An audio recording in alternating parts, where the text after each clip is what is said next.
Hey, what's up, everybody? Video 44 coming at you with another video. All right, so Golden State is doing things. They're trying to pair Anthony Davis and LeBron James up there with Steph Curry and Draymond Green somehow. Somehow they're trying to put that hodgepodge together. How would they do that? They would have to trade Jimmy Butler's contract in theory.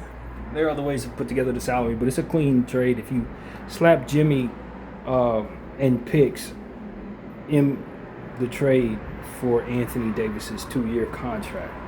You can pull it off. Anthony Davis wants an extension, and I don't know if he cares where he signs it, just that he gets that contract that solidifies his multiple years going forward at a nice amount. I don't think he cares who signs him to that. The Washington Wizards just signed Trae Young to that, something similar, a real nice deal. And I really don't know where things stand as it pertains to Anthony Davis and the Washington Wizards. I just have no clue at all. Not leaning one way or another. I'm absolutely absent of understanding there. But what I can say is that for some reason they don't want to sign him to that. They can look to move him. It might be the right idea. Now, they don't have to do it right away. But when you consider his injury history, it might be in their best interest to do it while he's healthy. Do it now rather than play him half a season and try to move him at the deadline. If something goes wrong, then you can't move him. You can always try in the off season, but who knows? I mean, the point is, the safest bet for a guy like that who's had the injury issues he has, if you're the organization, is to re-sign him if you want to, or move him sooner than later. Bringing back Jimmy Butler's contract may not be the worst idea for a team like Washington. I don't know exactly how that will work in the cap because everything is so complicated when it comes to these things. But at least they would be getting some picks back and have some money coming off the books for next summer. I don't know how beautiful free agency looks next summer. No clue. And how much of that money they would be able to give to a free agent. But that is a $56 million contract expiring on Jimmy Butler. Now, he's not going to play for probably half a season. We don't expect him to come back anytime soon. Maybe if they're lucky, get back by Christmas. But it's a good chance that he's going to be out rehabbing the knee for a good portion of this season. Probably come back in the second half of the season.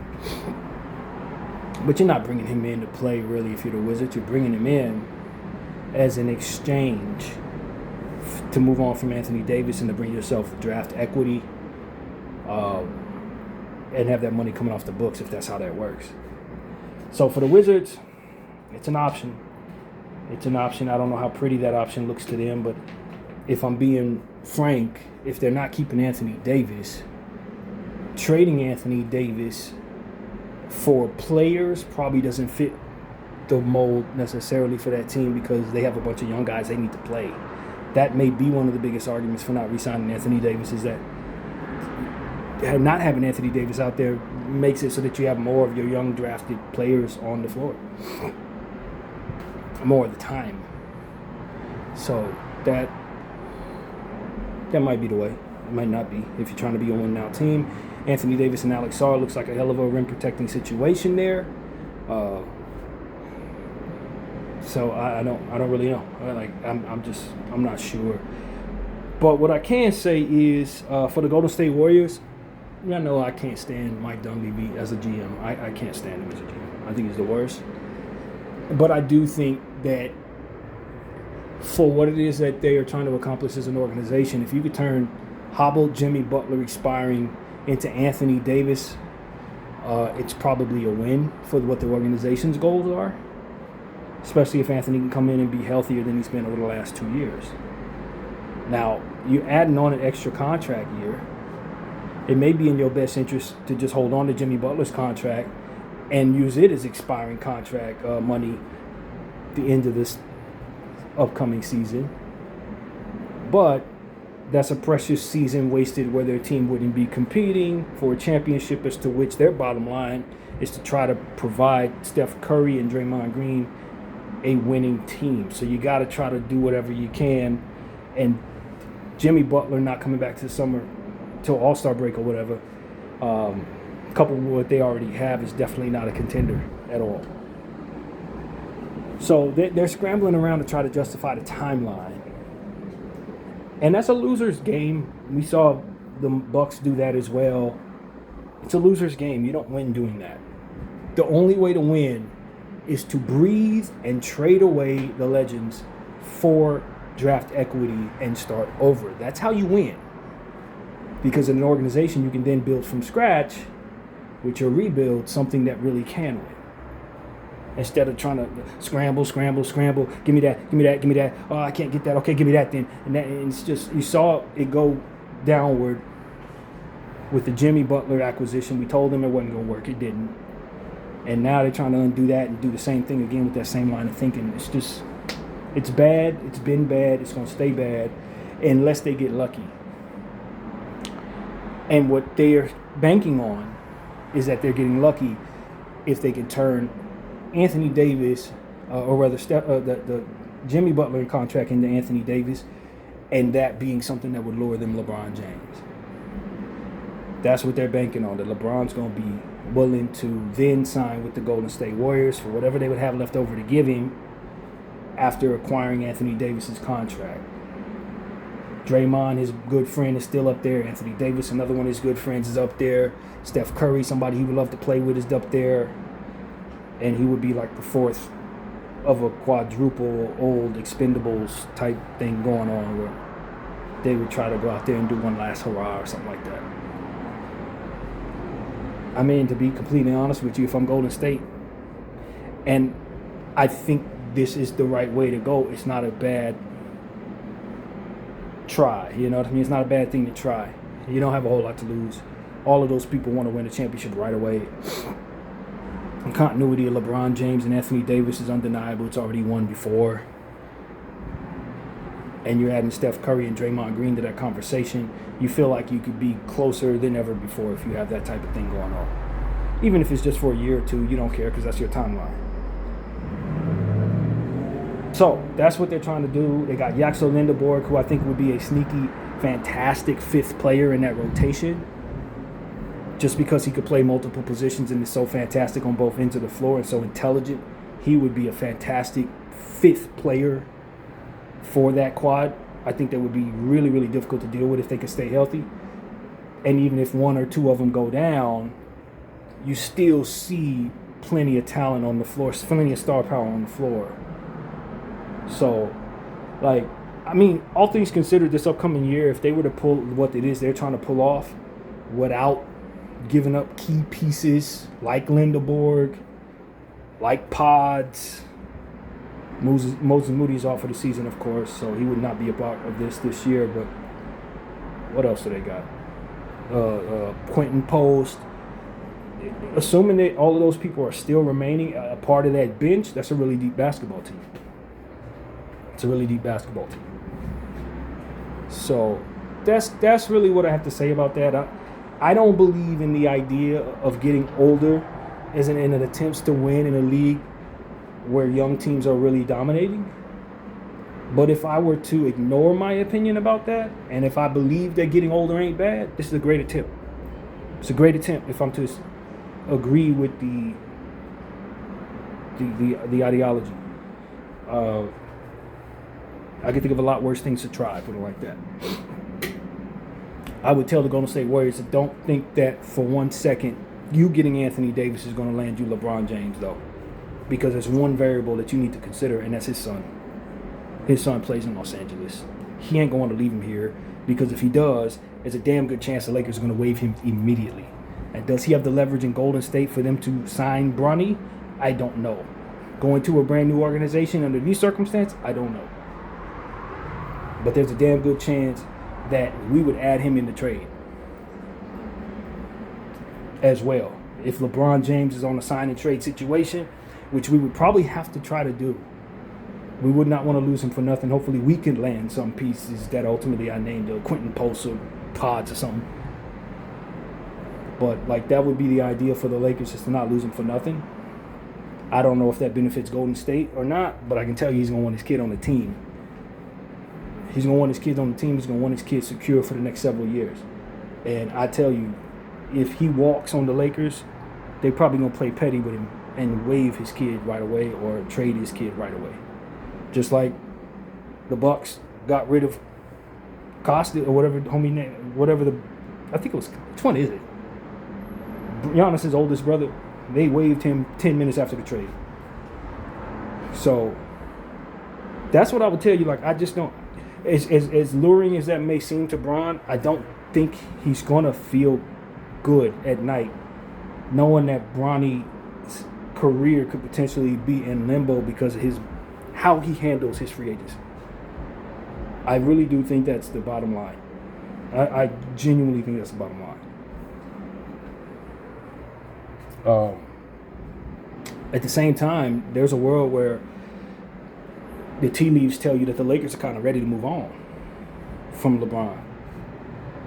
I don't think it's the right idea based on just what we've just seen from him in the last couple of months of this year, how important he was when Austin and Luka both went down.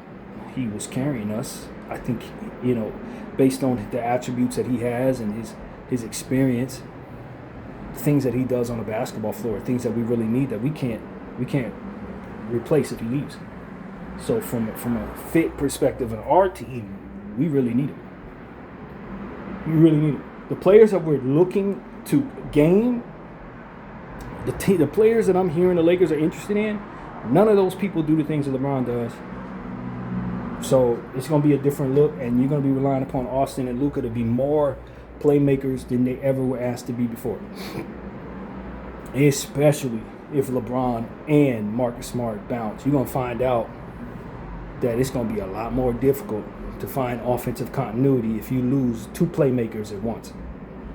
So I would tell the Lakers to try to make sure that they consider that as they're moving forward, because I'm hearing about a lot of names. I'm hearing Zaire Williams. I'm hearing Cam Johnson. I'm hearing Peyton Watson. None of those people are passers.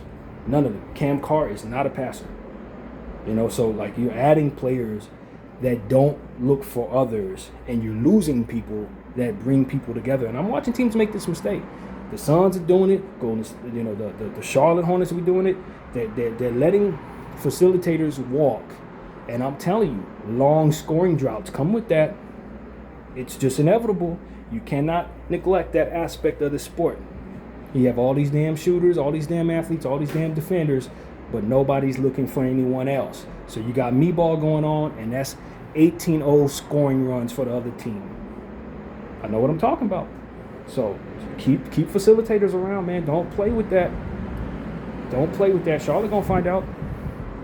Phoenix and Charlotte gonna find out. They're gonna have some scoring droughts that they're not used to because they let their orchestrators dart and they didn't replace them with orchestrators. So we've talked about this enough on this channel today. So that's a real thing.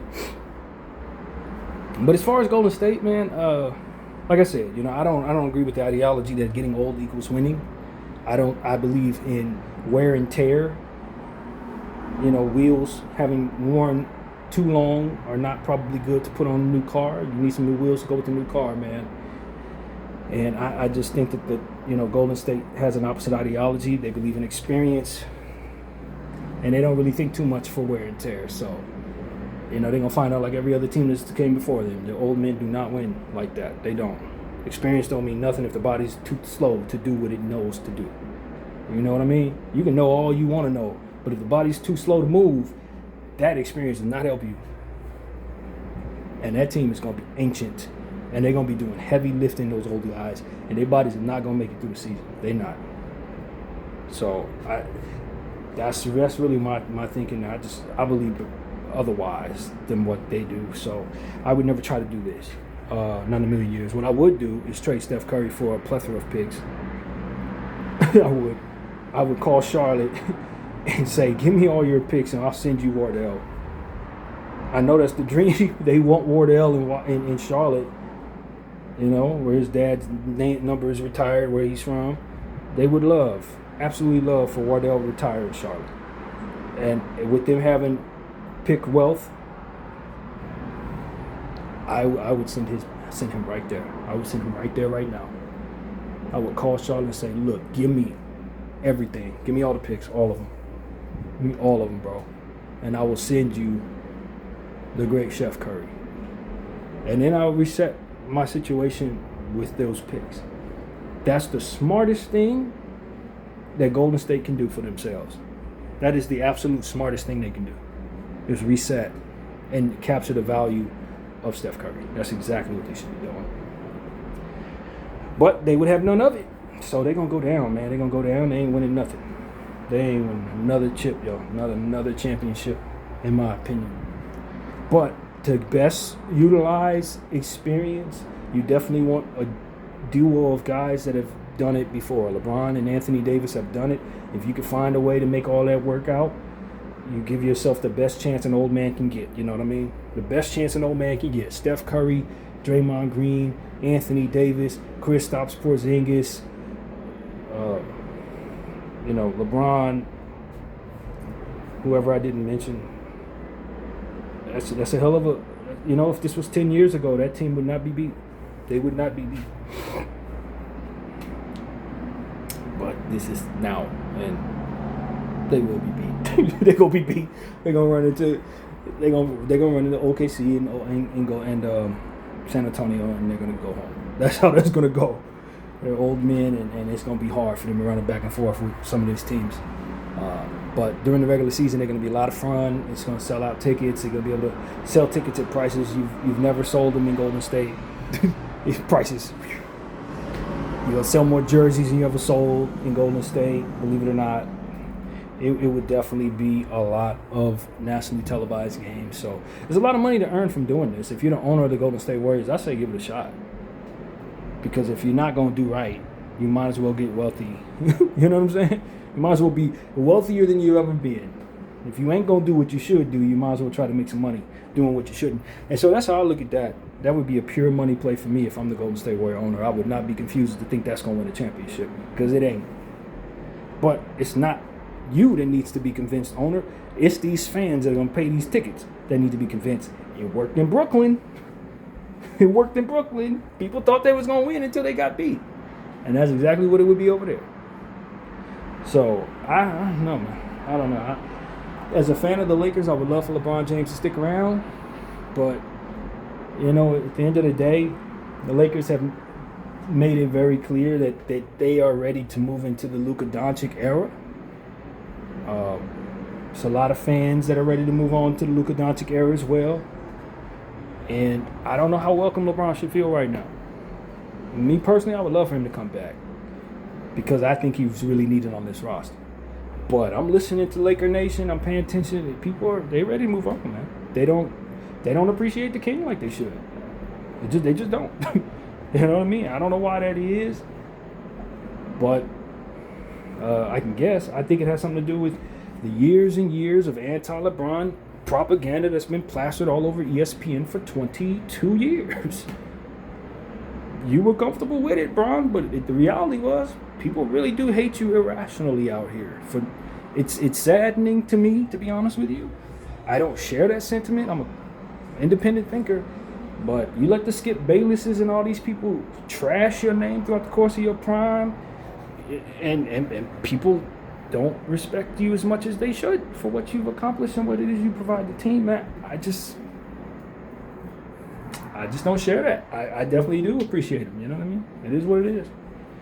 So, yeah, man, if I were LeBron, I probably would be like, yeah, it might be time, man. It might be time. But I'll tell you this, the Lakers ain't winning nothing without LeBron James. You can go forward with your team. I like the team we got. I'm a Luka guy. Austin's my guy.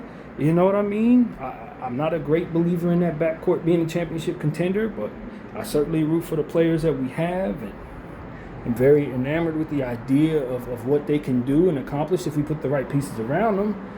But I'm not as confused to think they're going to beat the Golden State Warriors, the Oklahoma City Thunder, or the Spurs, man. I don't think we're in a position to build something like that right now, for whether LeBron stays or don't. So if he thinks he can win a championship in Golden State, I would tell him I don't believe we can win one here. I'll tell him that. I could be wrong. I hope I'm wrong. I'm always rooting for us, but I don't think this front office is going to build something like that this soon. And it looks like the Golden State Warriors, whether they fail to, are going to attempt to. So it's got to be something to think about. But, I'm not a believer in Mike Dunleavy at all. I think everything that he's done is stunk since he's been hired. I really believe that. And I would imagine that whatever he's going to do next probably going to stink too. And I've been very clear about that. And I don't know, man. I don't know if LeBron wants to go to Golden State. I do think that he would probably find himself in bad hands. I don't think they're going to do the right thing. I don't. I think there's a world where they see that fail and they try to move you, or they blow it all up anyway after realizing it ain't going to work. So I don't know. Wardell, man, I'll tell you the truth, brother. You're a valiant superstar staying with that franchise through the stuff that they've been putting you through for the last couple of years, man. The decision making, I will commend you on your patience with that front office. I will tell you that, because they've been making bad decisions for a little while now, man. And I don't think they're on the verge of making any good ones from here on out either. It just is what it is, man. But, we'll see what happens, man. As far as Washington's concerned, if everything lines up and you can turn Anthony Davis, whom you don't want to sign, into an expiring $56 million contract, that's probably a good idea, low-key. And for the Warriors, if you can turn somebody that you're not going to use right now into somebody you are going to use right now, probably a good idea, especially if that player can provide some rim protection for which you desperately need, and some defensive anchoring for which you desperately need. I don't think that's a bad decision either. I don't think it's a bad decision on either team. I think it's a pretty good trade. I think they should consider it, especially if Golden State's willing to give up draft equity to accompany that contract. I think the Wizards should be open-minded about turning Anthony Davis into draft picks, or a draft pick, or whatever it is. I think that's true. That would be what I would want to do if I'm the Wizards. That would be what I want to do. If we're gonna take a guy we're not gonna sign, who's likely gonna walk, who may not even be healthy, who probably don't fit the timeline of our core, into a draft pick, it's probably the move, man. So I don't see why either team should not do that deal. I can't, unless the Wizards find they have a better deal for Anthony Davis, but I don't think anybody else would be inclined to give you first-round picks. And I'll tell you something else. Because the Warriors are doing this stupid stuff they're doing, I think their picks probably look really good. I think especially their 2030, 2031, 2032, with all the nonsense that they're doing right now and how bad they are at developing talent and how reluctant they are to bring themselves young talent, yeah, I think their 2030 picks look great. So if they can give you a 2032, a 2031 first-rounder unprotected, I would snatch that and send them Anthony Davis and take back the incapacitated version of Jimmy Butler. I would do that. If they would give me one of their 30s, hell yeah, I'd do that. So I think it's going to happen. I think it can happen. I don't know if, Anthony Davis wants to go to the Warriors. I don't know that the Warriors want to give him an extension. If I'm the Warriors, I'm probably not giving him an extension. So he's probably going to say, no, I don't want to do this. But if the Wizards don't want to give him an extension, I would imagine the Wizards hold all the cards. I'm sending your ass to Golden State, take back my pick. I mean, I don't know what leverage Anthony would really have, to be honest with you. I just don't think he has any in that situation. And I know he'd also like to play with Steph Curry too, so that'd probably be an opportunity for him to play up his value if he can have a good season with him. Maybe he can earn an opportunity to get an extension with the team that they trade him to if they trade him next offseason. That's a lot of steps, but you picture what I'm saying. He go to Golden State, they do good things this year. He's healthy going into the offseason. They could trade him next offseason as an expiring contract. That team that he's being traded to would then be the team that may be offering him in a contract. It's like a try it out type of year for Anthony Davis. I know that's not what he wants, but that may be all that'd be available to him. So, I don't know, man. For Anthony's sake, I hope he gets the contract he wants, but for the Wizards' sake, I'm not sure that's the right situation for them. Being honest, if I'm the Wizards, I probably do not want to invest in Anthony Davis at some absorbent amount for multiple seasons. That don't really make sense when I have so many kids to play. Sarr, George, Bub, AJ, Johnson. They got way too many young players to pay to do that, really, if I'm being honest. And they already paid Trae Young a contract that likely, if they want to move it, is going to cost draft equity to move. They probably should not sign Anthony Davis to a contract where that would be the case as well. Probably not a good idea. So, yeah, it's a lot to consider, man. We'll see, man. I'll tell you, is that Golden State variable. If you're gonna bring Anthony Davis there, don't expect LeBron to just hop, skip, jump, fly your way. He has options. If he gonna leave, he may choose to go somewhere that just has better decision makers around him. He may go to Golden State. He may go to Miami. He has options. And at the end of the day, his kid's career could potentially be in the balance. I don't think he's gonna play with that. So take that for what it's worth. That's pretty much what I gotta say, man. I do think the Lakers being interested in Ziaire Williams is a pretty good idea. He's from out here. He's played with Bronny. He grew up with Bronny, basically, from what I understand. So he would be an interesting piece. I do remember him getting into it with Vanderbilt or something like that. I don't think we care because we're moving on from Vando, but that's something to think about. They did get into it last year. I think that's how that went. But yeah, another athletic wing. He's not the greatest shooter, but he can hit a shot here and there. The athleticism really would help. The defensive ability, length. I like the idea of Ziaire Williams, Cam Carr, and how you're putting together a nice little bench unit of lengthy defenders. Of course, Adu Thero. That's all interesting to me. And so that's cool. I also understand that I haven't talked to you guys about the guys that the Lakers have put on two ways too much. Suter, I made a video about. Williams, I made a video about. But we didn't talk too much about KKK, whatever his name is, and some of the other guys as well that we've brought in. But I've done very little homework on them, and I've burnt myself out of homework on basketball players, so I haven't been too excited about looking at 20 minutes or 30 minutes of highlights of players that I'm going to see in the Summer League next week. So that's really what's going on. But I haven't forgotten about those guys. And the little that I saw from them, I'm excited about their archetypes. We're bringing athletes, defenders. I think we're going to have a very, very fun Summer League team, man. Very fun. Suter is looking pretty good offensively. He might be a little better defensively than I thought, even though I don't think he's going to be a good defender. He has some intangibles defensively that may help keep him upright at least. So, little stuff like that I would otherwise have done more commentary on, but my focus is not necessarily on our two-way guys. It's more so on free agency and ultimately what's going on around it. So Cam Johnson's interesting. I don't really love the $23 million I think he's supposed to be making. I don't really like him on that contract at this stage. I really don't. He had an okay season last year. Not overly. I'm not an overly big Cam Johnson guy. But I do think that, once again, just like Ziaire, he would be an interesting acquisition for us in the wing. I've seen him do some good things defensively. He's a little better defensively than I think people realize. So, yeah, Cam Johnson could be interesting. An upgrade from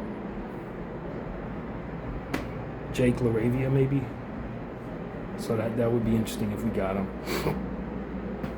So yeah, that's really what I wanted to say, man. The Golden State Warriors are trying to go after Anthony Davis and snatch LeBron from us. And honestly, man, I don't think it's gonna work, but I think it's worth a shot if they're gonna try to do it. And that's pretty much what I gotta say. I'm really not sure about any of these things that I'm seeing today, man. The trades that were made this morning to Charlotte and Phoenix, that's looking a little different. Charlotte's going in a certain direction with picks.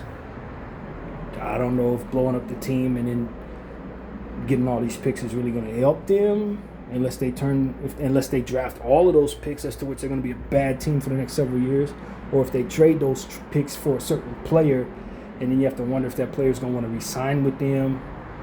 So Charlotte's they're wealthy, pick wealthy, but their talent around the team has gotten significantly worse.